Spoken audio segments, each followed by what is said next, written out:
เกี่ยมเครื่องแล้วมื้อนี้เนาะมื้ออื่นแม่นสิได้พอกันกับไอ้มันอยู่ดงเห็นเนาะพอดีว่าไอ้มันน่ะเราสิออกคลิปไปอาสะพรเนาะเบาเลยเอกก็สิได้ไปออกคลิปกับไอ้มันประมาณ2มื้อ3มื้อ2มื้อ3มื้อเนาะคือว่าหามือแล้วจังคอยข้ามไปมุกดาหารเนาะก็คือเบาเลยเอกสิไปมุกดาหารมีจุดประสงค์สิไปซ่อมกล้องเนาะทุกคนเนาะกล้องถ่ายคลิปนี่แหละกล้องที่เบาเลยเอกอัดคลิปอยู่ตอนนี้แม่นมันพังแล้วทุกคนเนาะเสียงดังตื้อตื้อตลอดเลยทุกคนเนาะก็เลยละเอกอยากไปแปลงเนาะอยากไปแปลงแล้วก็อยากไปถามเบิ่งว่าอยู่แถวมุกดาหารว่ามันมีงานหยังแหน่บ่ที่พอเฮ็ดได้งานดีๆนะทุกคนเนาะและเอกก็อยากไปหาเฮ็ดเบิ่งนะทุกคนเพราะว่าช่วงนี้มันก็คือว่าแล้วเนาะเงิน YouTube มันก็บ่ได้ดีคือแต่ก่อนแล้วสบายดีสวัสดีพ่อแม่พี่น้องบรรยากาศยามแลงเนาะมื้อนี้ของกินแรงเซาตีละเอกเด้อพี่น้อง อันนี้กุดเชียงเนาะจาก FC ฝั่งไทยฝากมาให้เนาะแล้วก็มีแคบหมูเนาะทุกคนมื้อนี้ก็เลยมาตำบักหุ่งนี่มาพี่น้อง มาเด้อคือน้อง มาเด้อพี่น้องมาเด้อพี่น้องเนาะกินตำบักหุ่งยำแรง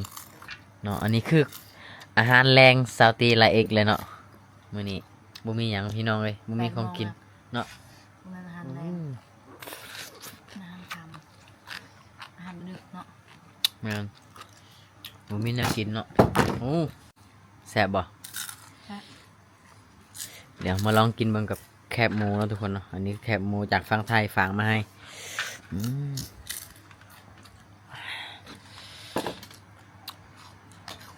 อืม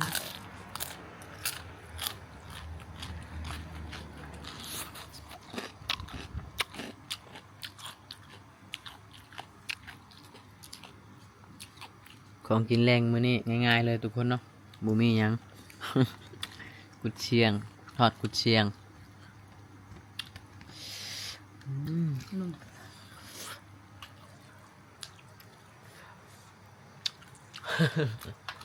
แซ่บบ่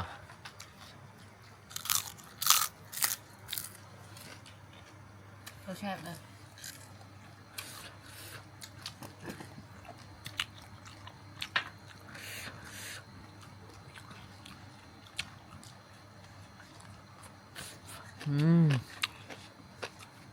กินกับข้าวเจ้าพี่น้องข้าวเหนียวเบิดแล้วเนาะมื้อนี้บ่ได้นึ่งซ้ำก็เลยกินข้าวเจ้าเนาะ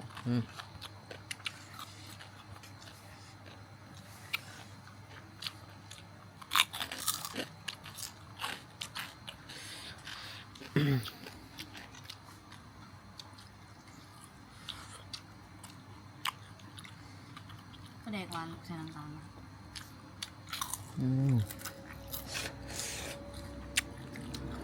มาทุกคน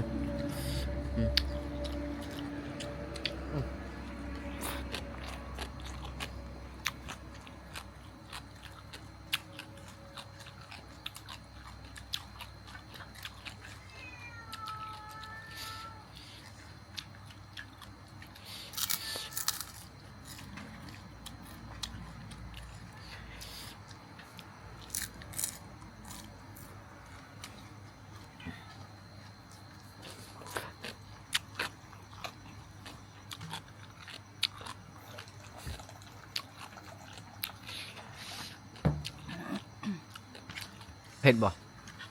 เอาเห็ดมันหวานมันหุ้มสุกเลยเด้อ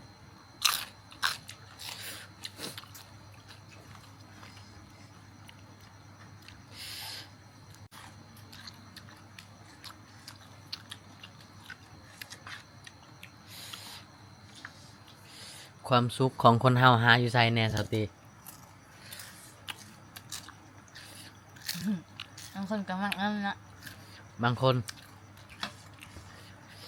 บางคนก็มักความทุกข์เนาะ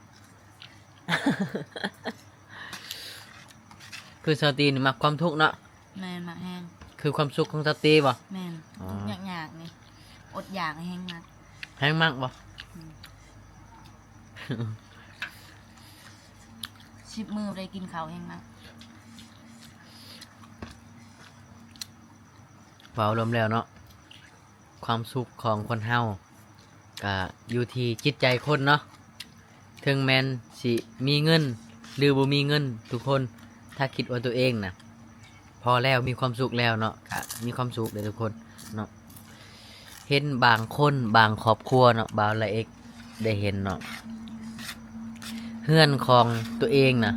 มีเงินมีรถมีทุกอย่างเนาะของกินของอยากในบ่ได้อึดแต่ว่าในชีวิตบ่มีความสุขทุกคนก็มีเนาะ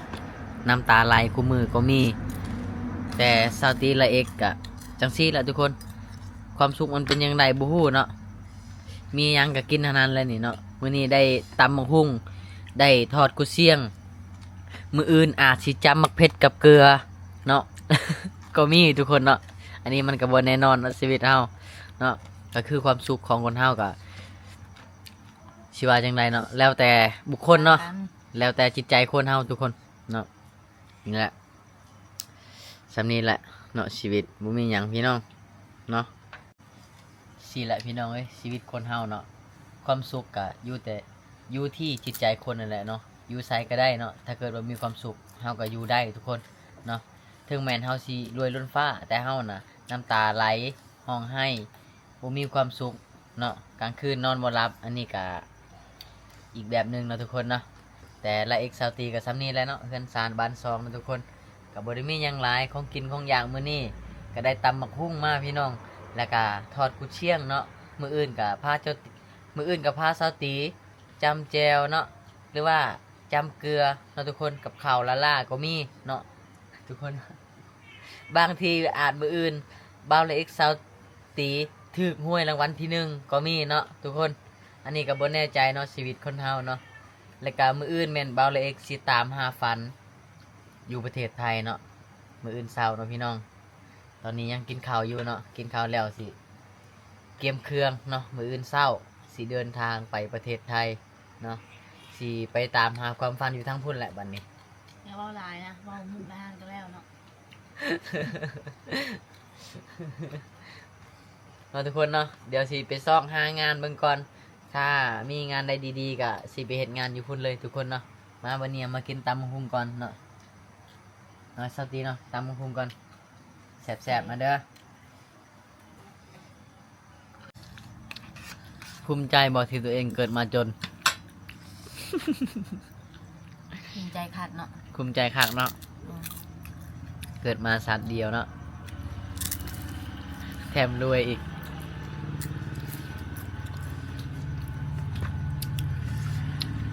รู้เรื่องกับเรื่องแต่ จะรู้เนาะทุกคน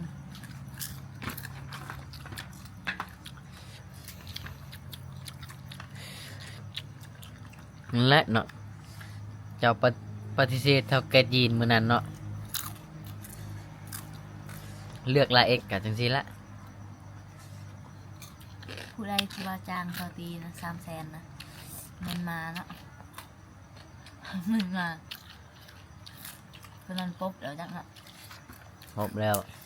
คนที่มาจ้างสาวตีละเอกนะให้เลิกกัน 350,000 บาทเฮาก็เตรียมเปิดบัญชีแล้วแหละเนาะ เปิดบัญชีไทยเลย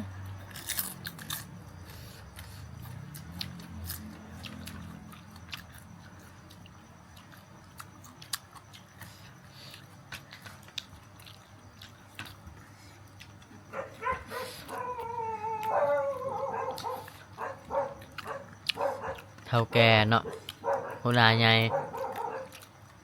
ประธานบริษัทมาจีบบ่มักเนาะมักไอ้คนบ้านนอกบ่คิดหลอกไผ แล้วแหละ ประธานมาใส่ปะ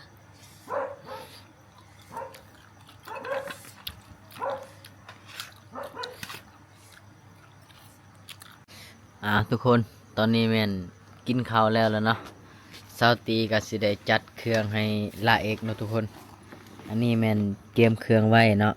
เพราะว่ามื้ออื่นเช้าแม่นยันบ่ทันรถเนาะทุกคนเนาะเตรียมไว้สิไปลินแถวนี่นะพี่น้องมุกดาหารนี่เนาะไปหาไอ้มั่นเนาะบ่ได้พ้อกันดนแล้วพี่น้องเนาะก็เลยกินฮอดเพิ่นอยากไปหาเพิ่นเนาะนี่เตรียมเครื่องไว้เนาะปาดเอาเครื่องมาลายลีรอบนี้นะทุกคน และเอ็กซ์อยู่เป็นปีเนาะ ส สิไปเอาเมียไทยบ่บัดนี้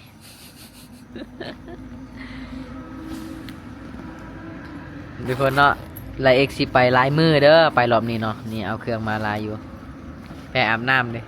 ได้อยู่เนาะไปอาบน้ำแมนเศร้าห้องกันนาซิมีอยู่ก็คือจริงๆแล้วพี่น้องเนาะบ่าวลายเอ็กสิไปมุกดาหารนี่แหละเนาะมื้ออื่นเนาะสิไปหาไอ้มันพอดีไอ้มันว่าสิไปออกคลิปอยู่สะพรเนาะมื้ออื่นแต่ก็บ่าวลายเอ็กแม่นขี่รถโดยสารเนาะมื้ออื่นเช้าประมาณ8 โมงเนาะรถเมล์คนไทยเนาะเฮาคนลาวกับรถโดยสารเด้ มันเมย์เลย เมย์จังได้ เมย์ นี่เนาะทุกคนแมนเกียมเครื่องแล้วมื้อนี้เนาะมื้ออื่นแมนสิได้พอกันกับไอ้มันอยู่ดงเห็นเนาะพอดีว่าไอ้มันน่ะเราสิออกคลิปไปอาสะพรเนาะเบาเลยก็สิได้ไปออกคลิปกับไอ้มันประมาณ2 มื้อ3 มื้อ2 มื้อ3 มื้อเนาะ คือว่าหามือ แล้วจังคอยข้ามไปมุกดาหารเนาะก็คือเบาเลเอ็กสิไปมุกดาหารมีจุดประสงค์สิไปซ่อมกล้องเนาะทุกคนเนาะกล้องถ่ายคลิปนี่แหละกล้องที่เบาเลเอ็กอัดคลิปอยู่ตอนนี้มันพังแล้วทุกคนเนาะเสียงดังตื้อตลอดเลยทุกคนเนาะก็เลยละเอกอยากไปแปลงเนาะอยากไปแปลงแล้วก็อยากไปถามเบิ่งว่าอยู่แถวมุกดาหารว่ามันมีงานหยังแหน่บ่ที่พอเฮ็ดได้งานดีๆนะทุกคนเนาะละเอกก็อยากไปหาเฮ็ดเบิ่งนะทุกคน เพราะว่าช่วงนี้มันก็คือว่าแล้วเนาะเงิน YouTube มันก็บ่ได้ดีคือแต่ก่อนแล้วเนาะอยากไปเฮ็ดงานเบิ่งอยากไปถามเบิ่งถ้ามีงานก็อยากเฮ็ดงานเนาะถ้าเกิดว่างานใดที่แบบเฮาบ่ค่อยได้ถึกใจหรือว่าเฮาบ่สะดวกเฮ็ดก็จะกลับมาบ้านคือเก่านี่แหละทุกคนเนาะมื้ออื่นแม่นลุยแล้วสิเก็บเครื่องแล้วนี่แต่เช้าเนาะนี่ เปลี่ยนไง เนาะก็ได้จัดทรงไม้แล้วมื้อนี้เนาะสร้างแม่นบ่าวซ้อนคำเนาะตัดให้เนาะเป็นไงทุกคนทรงผมใหม่บ่าวละเอกเนาะเจ้าบ่คิดฮอดคือติข่อยไปลายมือได้ไปรอบนี้ บอลเอกไปเลยมือคันกูบาวคนที่สดทำหักสติได้เลย คักและแนวนี้เนาะทุกคน ก็คือบ่ได้พอกไปมันนี่หลายเดือนนี่ลีทุกคนเนาะเดี๋ยวมื้ออื่นสิได้ไปออกคลิปนำกันในมื้ออื่นเนาะพอดีเราท้าบ่าวละเอกอยู่ดงเห็นแล้วก็พร้อมกันไปอาจสะพรกันเนาะสิพาทุกคนไปเบิ่งสาวผู้ไทยอาจสะพรนำกันเนาะเขาเจ้าว่าสาวผู้ไทยอาจสะพรนี่มีแต่คนงามเนาะเอ้ยอย่าบีซบแม่กำลังเว้านี่ สาวผู้ไทยอาจสะพรมีแต่คนงามเนาะบ่าวมันจะพาไปจีบเนาะบ่าวมันนี่จีบผู้สาวเก่งทุกคนเลย แม่นแล้ว เนาะ มีผู้สาวอยู่บันดง3-4 คน ลายเลยเนาะผู้สาวเนาะเมียลาวนี่เป็น10เนาะ แม่ บาดเด้อ บอ อ่ะ มัน ทุกคนเนาะ ธรรมดาเนาะ สิไปซ่อมกล้องนี่แหละทุกคนเนาะสิไปซูนอยู่ไปแปลงอยู่โรบินสันเนาะบิ๊กอีหยังก็ บิ๊กใหญ่ บ่แม่นบิ๊กคาเมล่าโรบินสันมุกดาหารเนาะอยู่หั่นแหละทุกคนเนาะ บิ๊กใหญ่ไปใส่ สิไปให้เขาเจ้าเบิ่งว่ากล้องที่ใส่นี่มันเป็นจังไดเนาะและเอ็กไซแมนตอนนี้มันกล้อง DJI Pocket 3เนาะก็คือที่มันเพแม่นและเอ็กเฮ็ดตกเนาะทุกคนเนาะให้ตกจากรถจักรแล้วก็มันดังตืดๆอันนี้คือและเอ็กจับนี่มันจับธรรมดาเนาะถ้าเกิดว่าเขาจับเขาติ้งหน่อยหนึงเนี่ยมันเสียงมันจะดังทุกคนแล้วก็ถ่ายบ่ได้เนาะมันสั้นนั่นแหละมันสั้นกันแล้วมันดังนี่นะทุกคนเนาะและเอ็กก็ต้องคอยจับอีหลีเนาะ มันบ่ได้ดังมันมีเสียง มีเสียงมันดังมีเสียง โอ้ของกินของอยากเบาละเอกซาวตีมื้อนี้ก็ตามบังคุงแล้วก็ทอดกุดเชียงเนาะ เอ้ยเจ็บทองเลย น่ะ โอ้เนาะของกินของอยากนี่ ไปรอบนี้แม่นหลายมือเลยทุกคนเนาะไปอัศพร3 มือแล้วไปบ้านไอ้มันแม่นน่าจะ2 มือหรือว่า3 มือประมาณนี้แหละทุกคนประมาณอาทิศนึงเลยเนาะจังสิมือเฮือนนี่รอบนี้แม่นและเป็นรอบแรกของละเอกเนาะที่ได้เดินทางไปดนเนาะเป็นทิศน่าจะเป็นรอบนี้แหละแล้วก็ไปไกลเนาะ รอบหน้าก็เป็นปี รอบหน้าก็สิเอาเมียใหม่เนาะ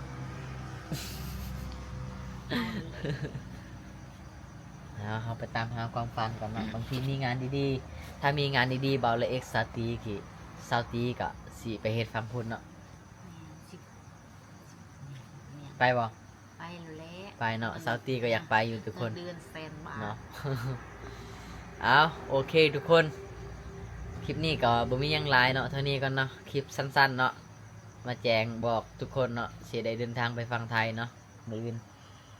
น่าจะมื้อฮื้อแหละเนาะมื้ออื่นยังไปอัศพรเนาะไปพอกับไอ้มันเนาะทุกคน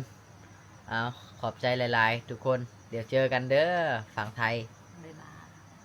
น่าจะเป็นวันที่ ที่สอง วันที่สองยังน่าจะเป็นวันที่5 6 7พุ่นแหละเนาะยังจะในฮอดฝั่งไทยนะทุกคนเนาะโอเคทุกคนพักผ่อนก่อนเนาะบ๊ายบายเดี๋ยวเจอกันใหม่มื้ออื่นสิได้นั่งรถไปเนาะยังอีก คำพูสาวอัสพรเบื้องหน้าพอดีไหมเนาะโบต้องทักแล้วเนาะนะคือผี ว่ามาหนูพี เจ้านะเว่าคอยนาคือพีเนาะจริง ๆ แล้วคอยไปแถวชนบทนี่ผู้สาวว่าคอยล่อนะ รอดกระจกในเมืองเนาะ เอาโอเคทุกคนบ๊ายบายทุกคนเนาะเดี๋ยวเจอกันใหม่มืออื่นสิอัดคลิปให้พี่น้องเบิ่งอีกเนาะ